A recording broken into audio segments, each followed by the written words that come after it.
Yay. All right. I am here today with Erica Lasan from the class of 2005. Welcome, Erica. Why, thank you. Thank you for having me. Our pleasure. Tell me a bit about your time at Friends School. What grade did you come in, and what was your experience like? Ooh, okay. So my experience with Friends started in the 6th grade. I came in the 6th grade from early elementary, but it was really awesome. It was definitely different from what I had experienced previously or prior to coming into the private school system. But my time at the school was awesome. So much about my Friends school experience still influences my life today, like 15, is it 15? Yeah, 15 years later. And so I stayed in from 6th grade to 12th. I graduated from Friends. So it was awesome. You have any favorite memories or formative figures from your time here? There's so many favorite memories. I just think that the overall experience is just a favorite memory, just because it allowed me to really grow. Being at Friends allowed me to grow and really just have an understanding of a version of myself that I probably wouldn't have otherwise. Okay, so if I have to pinpoint a memory, I think it would probably have to start in 6th grade with my Spanish teacher. Was it Senora Holbrook? Or maybe that was 9th grade. I think it was 9th grade. I don't know. I can't remember. It was one of those grades, Yeah. but it was my Spanish class. Walking into my Spanish class in the upper school, I forget which room it was, but it was like up in the attic or something. I can't remember whose class it was, but Senora Holbrook was my 9th grade Spanish teacher. And I really remember when I walked into Spanish class, just being like, oh my goodness, this is so exciting. I get to learn a new language. Like, how cool is that? And I didn't realize it then, but that really put me on course for kind of what a really big part of my life is now. And just learning about new cultures and world travel and being able to communicate with other people in a way that I probably wouldn't have otherwise. Like, that whole world was not really something that I'd had access to in the same way. I mean, I grew up in a Nigerian home, so there was always this idea of another language being spoken, but I feel like that engagement and interaction with the Spanish language really just opened something up in me. And I carried it through with me till upper school. Like, through upper school, I picked up French as a second language, and that really just, it inspired me to even study international business in college. Like, it's just snowballed into so many other things. That's wonderful. Yeah. So now you're an alignment and empowerment strategist. Tell me what that work looks like when you're advising a client. Oh, okay. I'm so excited. So basically, in my role as an alignment and empowerment strategist, what I do is I help people that are in transitional phases navigate and ride the wave to what's next, and finding joy through purpose. And then I help them map out the steps to get there. So the work can look like a number of things, because in addition to being an alignment strategist, I'm also a multi-passionate creative. I have a jewelry line that actually started at the time while I was at Friends. That's a whole other story. It's very interesting now that I think about it as an adult. I have a jewelry line. I've done video production work, on air hosting, event hosting, red carpets, and things like that. But it really all started with a journey of what brings me joy, what makes me happy. Because after graduating from college, and I graduated during the recession of 2009. So I didn't know what else to do. So I just did all the things that made me happy. So basically, in my role now, including my, oh my gosh, sorry. Technology.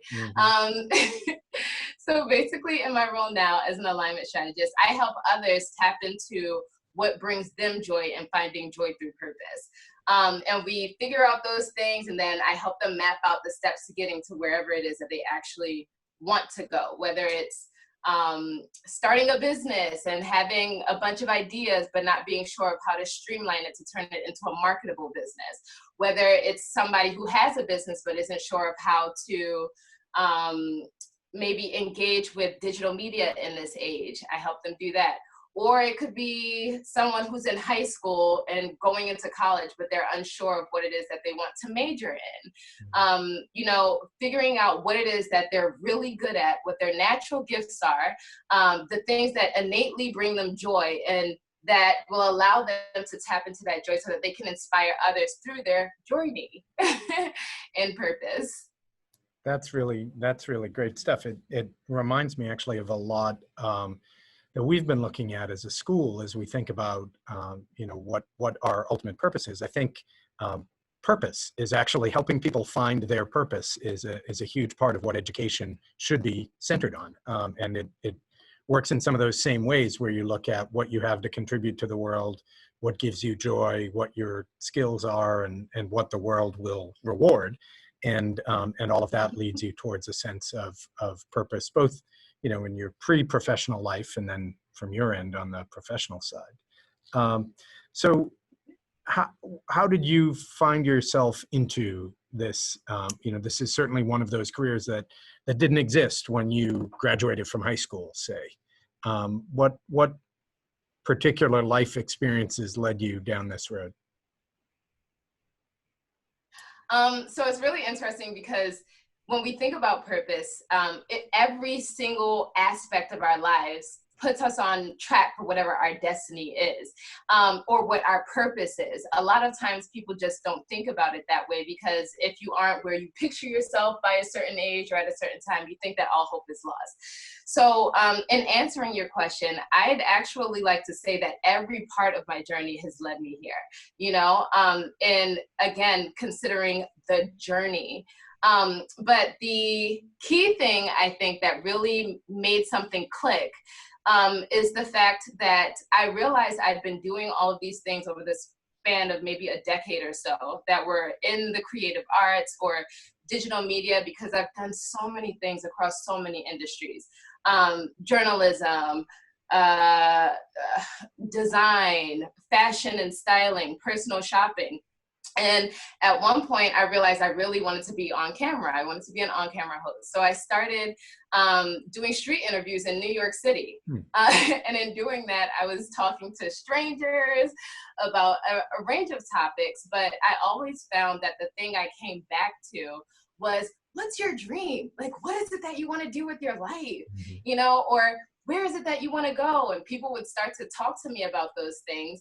And then I'd be like, well, have you tried doing this? Or maybe you could consider doing this. Or, you know, that part of this is really interesting and maybe you could use it. So it would get to a point where I was having like 40-minute conversations with complete strangers. They were telling me their life story, you know, on the train, on the street. I used to ride my bike around Manhattan for 8 years. I would commute by bicycle. Like, just, it would take me to the most random places, meeting the most random people, but that's what it always came back to for me. Yeah. People. I really love people. I want everyone to live joy-filled and purpose-filled lives. So in doing all of this work leading up to last year, it really clicked like, oh, okay, Erica, you really enjoy doing all of this creative stuff, but you enjoy doing these creative things to inspire people to get on this journey to joy and purpose. So yeah, it all in a way makes for the experience of where I am now. But again, no part of anyone's journey is lost. You know, things that we consider to maybe have been our, I don't know, Achilles heels or like weaknesses, like all of those things, when you think about them as you make them your way through them, ultimately become strengths that can help you inspire people in getting through theirs as well. That's wonderful. So I'd be interested to know how your line of work has changed in the era of COVID. Of course, we're all now transitioning and having to deal with unexpected situations. And so has the last couple of months been a very different experience in doing what you do? For me, no, because I, in addition to having this business that I'm doing, I'm a stay-at-home mom. So I've always been someone who's balanced business and babies, Mhm. at least for the past 5 years anyway, because our oldest daughter is now 4. But as far as the way we go about work, not really. As far as the interaction and engagement with people, I would say in some ways, yes. And considering the messaging and also helping people recognize the value of purpose in this age. You know what I mean? So many people, I think, consider the idea of purpose or working with their gifts to be a nice idea, something where if I have time, I'll do this, or if I had the resources, maybe I would actually consider putting together that business that I've always had in my mind. But now I think what COVID-19 is helping people realize is tomorrow is not guaranteed. There is no guarantee that you'll make it to next year to start that business, or that you'll make it to retirement to enjoy the rest of your life. Now is the time to do those things that you've always had in your mind and on your heart, because you just don't know what's going to happen. But then there's this unemployment situation. The unemployment rate is on the rise with no real insight as to when it's going to end. Mhm. So I think that people are starting to grasp this idea of finding purpose as something more than a nice idea, and really starting to recognize, okay, I have this thing that I'd like to do. Now's the time to do it. But not only that, tomorrow isn't guaranteed, and the idea of putting your life in someone else's hands in order to provide for yourself or bring you joy, or waiting for the nice or the perfect time to do something, doesn't really exist, because who knows what could happen. So I think that it's just really made people a lot more mindful of mindfulness and the ways that it's necessary in finding purpose, but also in helping them find peace as well as joy. Because one thing that I always say, and people are probably so annoyed with me talking about it, but when you find joy and when you find purpose, then you ultimately attain peace, because you know that every single day, whatever it is that you're doing is on track and intentional with whatever that purpose and that thing is. No day is a waste. No experience is ever a loss, because it's all putting you on track for ultimately what you believe to be your calling is. That's beautiful.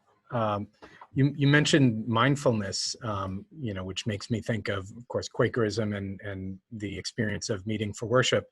How has that played into your work? Well, mindfulness is all involved in this entire process of finding joy through purpose. For me, it comes in the form of faith, right? So I always say that I'm faith-fueled and purpose-propelled. And that's kind of my mission, faith-fueled, purpose-propelled. But in considering mindfulness, just taking the ability to get still enough to get grounded in what it is that your purpose and your calling actually is, not just hopping from one thing to the next because you're trying to find the things that work, but really getting still enough and quiet enough with yourself so that you're able to hear that voice within, or tap into those parts of your soul that really resonate with where it is that you're supposed to be going versus where you think you have to go based on everything around you. So even in considering meeting for worship, in some ways I practice meeting, but in the form of prayer. So I take mornings for devotions, and so I read my Bible. I have a devotional. Each year I get a new one that speaks to me in a different way. So I take time to be still and with myself, read the word, see how it applies to whatever it is that I may be feeling in the moment, or whatever thoughts I may have for the day about, like, well, which way should I go? How should I be guided in this moment? And then I pray on those things. And so in considering that, it's almost like, I always say that people need to petition for themselves or advocate for themselves. Once you get that grounded clarity because of that stillness, then you can begin to put the things that you want into the world through manifestation and, asking. And it's almost like asking, you shall receive, no matter what that looks like for each person as an individual. So it definitely plays a part. And I'm also really trying to get into meditation, Okay. like getting really, really into it. But prayer for me is that mindfulness and stillness. Great. Now I have to ask before we wrap up, tell me about the virtual parties you've been hosting over the last few months. Yes. Okay. So the virtual fiestas kind of started off as, I would want to say a fluke, because it was really something where at the beginning of quarantine, I think it was probably the second week, I send out a weekly newsletter. And I was just putting it out there to my audience and my people, I miss seeing everybody. I miss seeing what's going on with you guys. So if you'd like to catch up, meet me here on Zoom at this time.